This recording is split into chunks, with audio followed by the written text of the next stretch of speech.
कक्षा 11वीं में आज हम राजनीति विज्ञान का जो दूसरी बुक है भाग बा उसका जो दूसरा लेसन है स्वतंत्रता, उसके बारे में पढ़ेंगे। उसका जो पार्ट 1 है उसके बारे में स्वतंत्रता।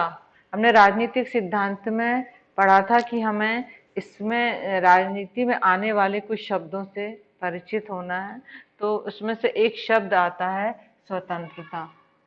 आपको नाम से ही समझ में आ रहा है कि स्वतंत्र रहना हर व्यक्ति चाहता है। एक मानव की एक महत्वपूर्ण जो चाह रहती है कि वह है स्वतंत्रता। आपने देखा होगा कि स्वतंत्रता का अर्थ हमें तभी समझ में आता है, आपने देखा होगा कि विश्व में या कहीं पर किस प्रकार जो बहुत कहना चाहिए जो संपन्न या कोई शक्तिशाली समूह के द्वारा किसी के ऊपर अत्याचार किए गए हों, किसी को उस पर प्रभुत्व जमाया गया हो, तो तब उसको स्वतंत्रता का अर्थ समझ में आता है। फिर उसके विरोध में भी कई लोगों ने अपने क्या किए, कुछ लड़ाइयाँ लड़ी, जैसे नेल्सन मंडेला ने लड़ी। तो वो स्वतंत्रता के पाने के लिए जिनको स्वतंत्रता से वंचित रखा गया, अब स्वतंत्रता अनेक क्षेत्रों में होती है, तो ये स्वतंत्रता ये सब हमारी राजनीति सिद्धांत राजनीति विज्ञान की क्या है, मूलभूत संरचनाएं हैं, मतलब है। और कोई भी व्यक्ति के एकाकी जीवन में स्वतंत्रता समानता विधि का कोई महत्व नहीं हो सकता, क्योंकि मनुष्य कैसा है, सामाजिक प्राणी है, तो उसको स्वतंत्रता से वो परिचित है। तो स्वतंत्रता मानव जीवन की एक बहुत ही प्रिय मतलब चाह होती है कि वो स्वतंत्र रहे। तो और ये स्वतंत्रता उसके जन्म लेने से ही मनुष्य में उत्पन्न हो जाती है। कोई भी ऐसा नहीं है जो स्वतंत्र ना रहना चाहे, और स्वतंत्रता के बिना किसी व्यक्ति का विकास भी नहीं हो सकता है। तो हम मानव के जो व्यक्तित्व है उसके विकास में बहुत ही ज्यादा स्वतंत्रता का क्या है, महत्व है।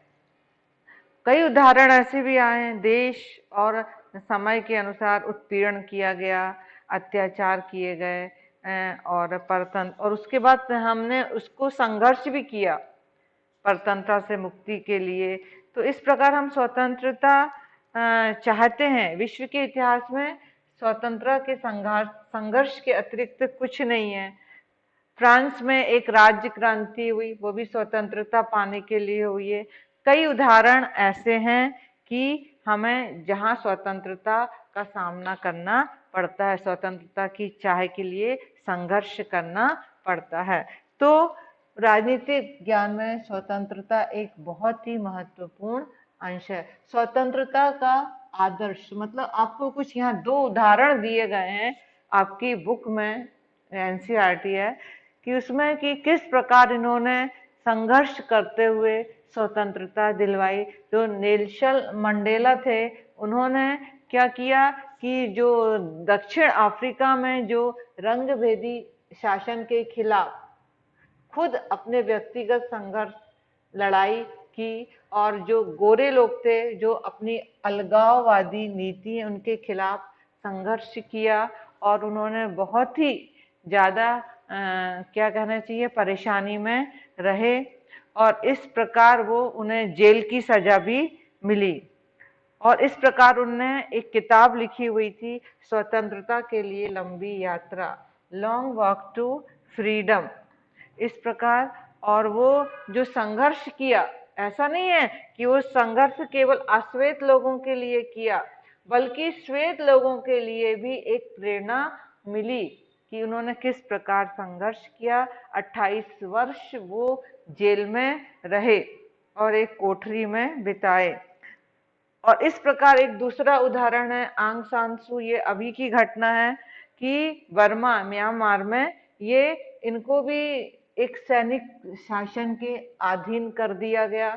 इन्होंने कुछ चुनाव में भी, इन्होंने निष्पक्ष चुनाव में ये विजयी रहे, लेकिन उनको गिरफ्तार करके उनको नजरबंद किया। उनकी एक पुस्तक है फ्रीडम फॉर फियर, मतलब हमें डर से स्वतंत्रता होनी चाहिए। जब तक भय रहेगा तो आप कुछ भी नहीं कर सकते। उसके बाद वो जब रिहा हुई तो उन्हें चुनाव में भाग लेने से 2010 में, एक जनरल नॉलेज है, ये उनके बारे में बता रहे हैं कि किस प्रकार वो स्वतंत्रता के लिए लड़ती रहीं।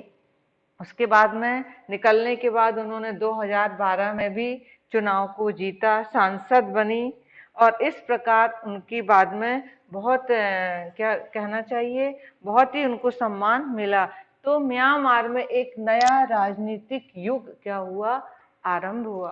तो इन दो उदाहरणों से आपको पता चल रहा है कि स्वतंत्रता पाने के लिए बहुत ही संघर्ष करना पड़ता है। उनके अलावा दूसरे लोगों को भी उससे प्रेरणा मिलती है। अब हमारा मेन है कि स्वतंत्रता क्या है।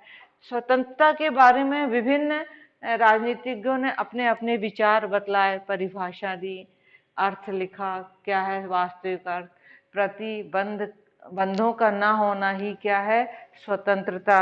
गांधी जी ने कहा कि नहीं, मतलब प्रतिबंध रहते हुए भी हम स्वतंत्रता कायम कर सकते हैं।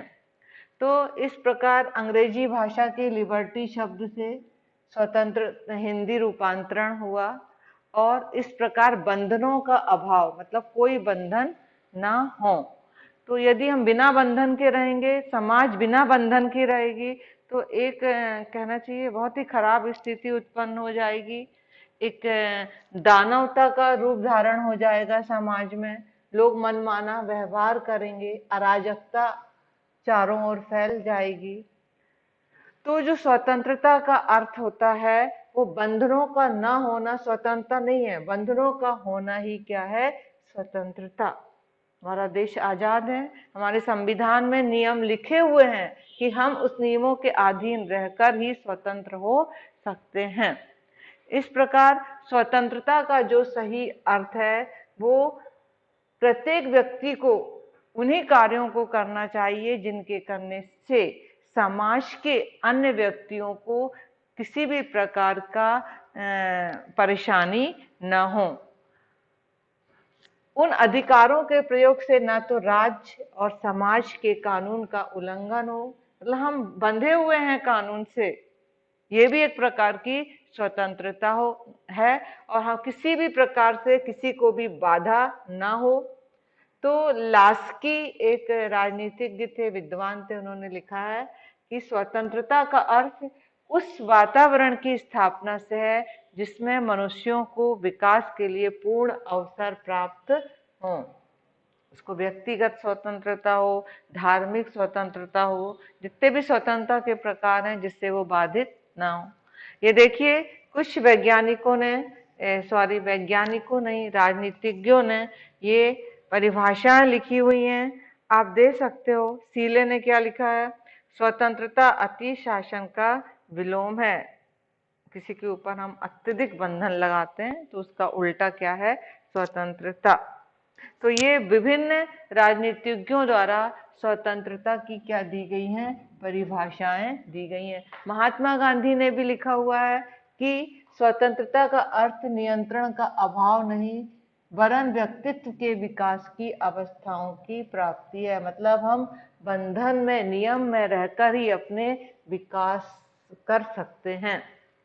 तो इस प्रकार व्यक्तिगत स्वतंत्रता का अर्थ है कि सरकार और समाज को किसी व्यक्ति की सोच और उसके कार्य पर कोई भी अनुचित प्रतिबंध नहीं लगाना चाहिए। हमने कई राष्ट्रीय स्वतंत्रता आंदोलन किए। आपने देखा कि उस समय जो लोकमान्य तिलक थे, उन्होंने एक नारा भी बनाया कि स्वराज मेरा जन्म सिद्ध अधिकार है और मैं इसे लेकर रहूंगा। स्वराज मतलब अपने देश को आजाद कराने के लिए।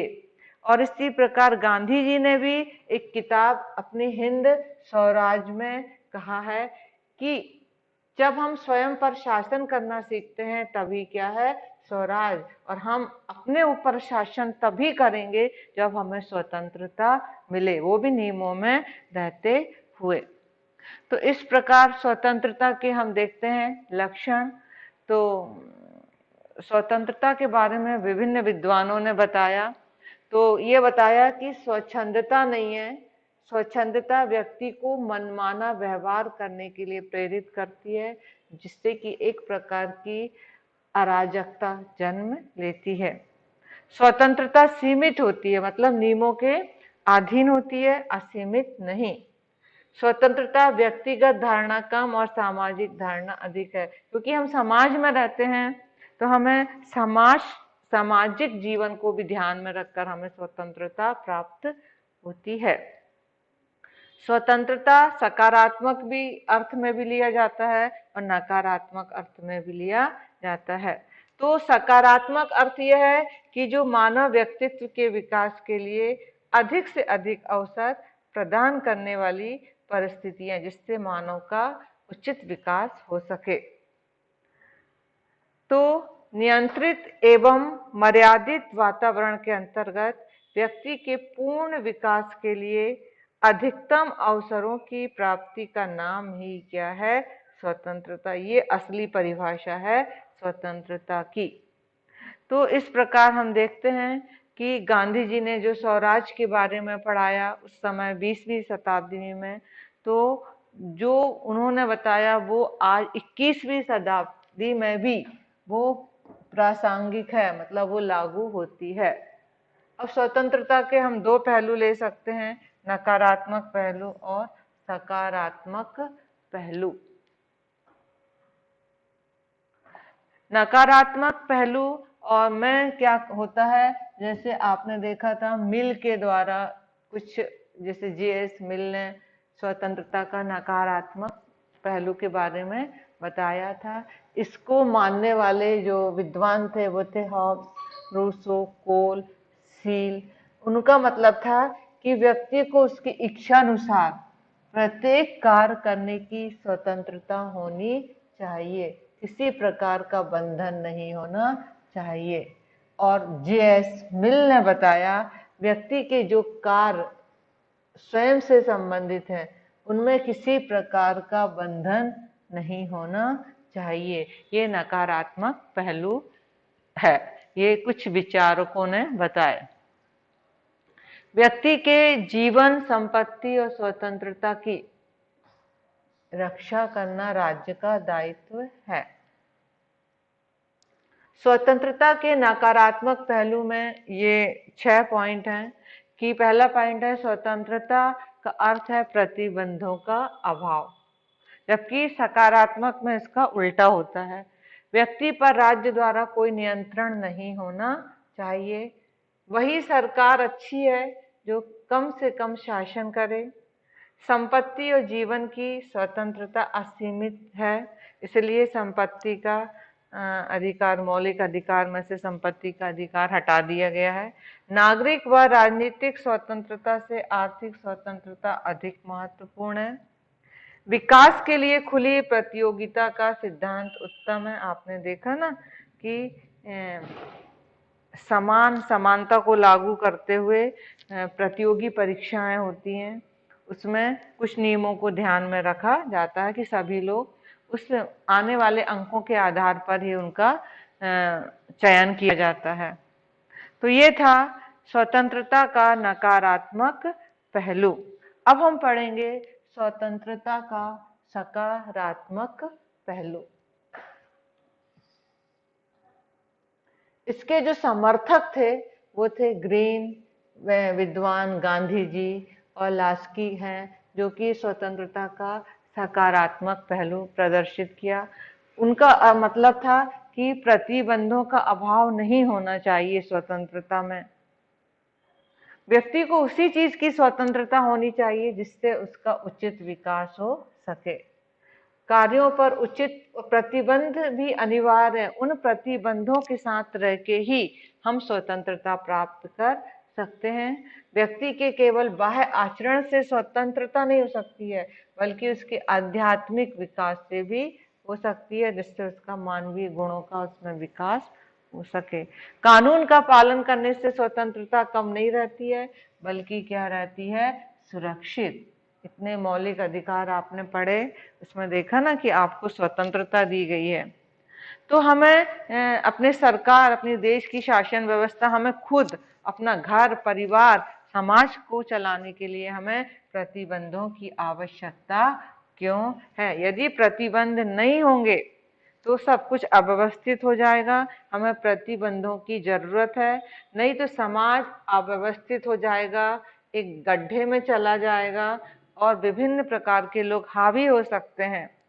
समय क्षण क्षण पल पल में क्या हो सकते हैं? मत मतांतर मतलब वाद विवाद हो सकते हैं और इस प्रकार टकराव की स्थिति उत्पन्न हो सकती है। हम छोटे छोटे कारणों से लड़ाई करना शुरू कर देंगे कि कि नहीं हमें अपनी गाड़ी यहाँ खड़ी करनी है, क्योंकि कोई प्रतिबंध ही नहीं है, कहीं भी पार्किंग करेंगे और यदि उचित किसी से वाद विवाद और लड़ाई भी हो सकते हैं। इससे हमें क्या होगा? जन हानि हो सकती है और इस विवाद के निपटारे के लिए हमें कोई ना कोई तरीका अपनाना जरूर होगा। इसलिए हमने ये प्रतिबंध बनाए गए हुए हैं, नियम बनाए गए हैं, ताकि इन नियमों को बीच में रहते हुए भी हम क्या कर सकते हैं? स्वतंत्रता प्राप्त कर सकते हैं। तो इस प्रकार ये स्वतंत्रता के बारे में हम कुछ महत्वपूर्ण आपको प्रश्न भी बता सकते हैं।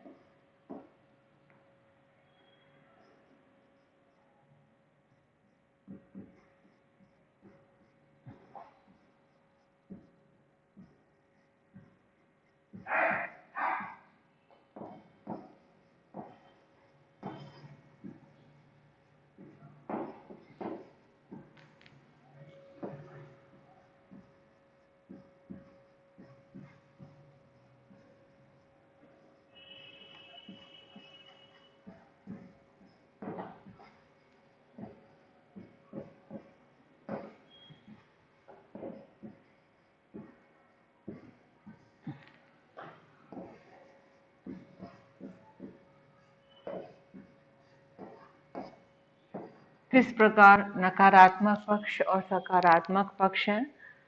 धन्यवाद।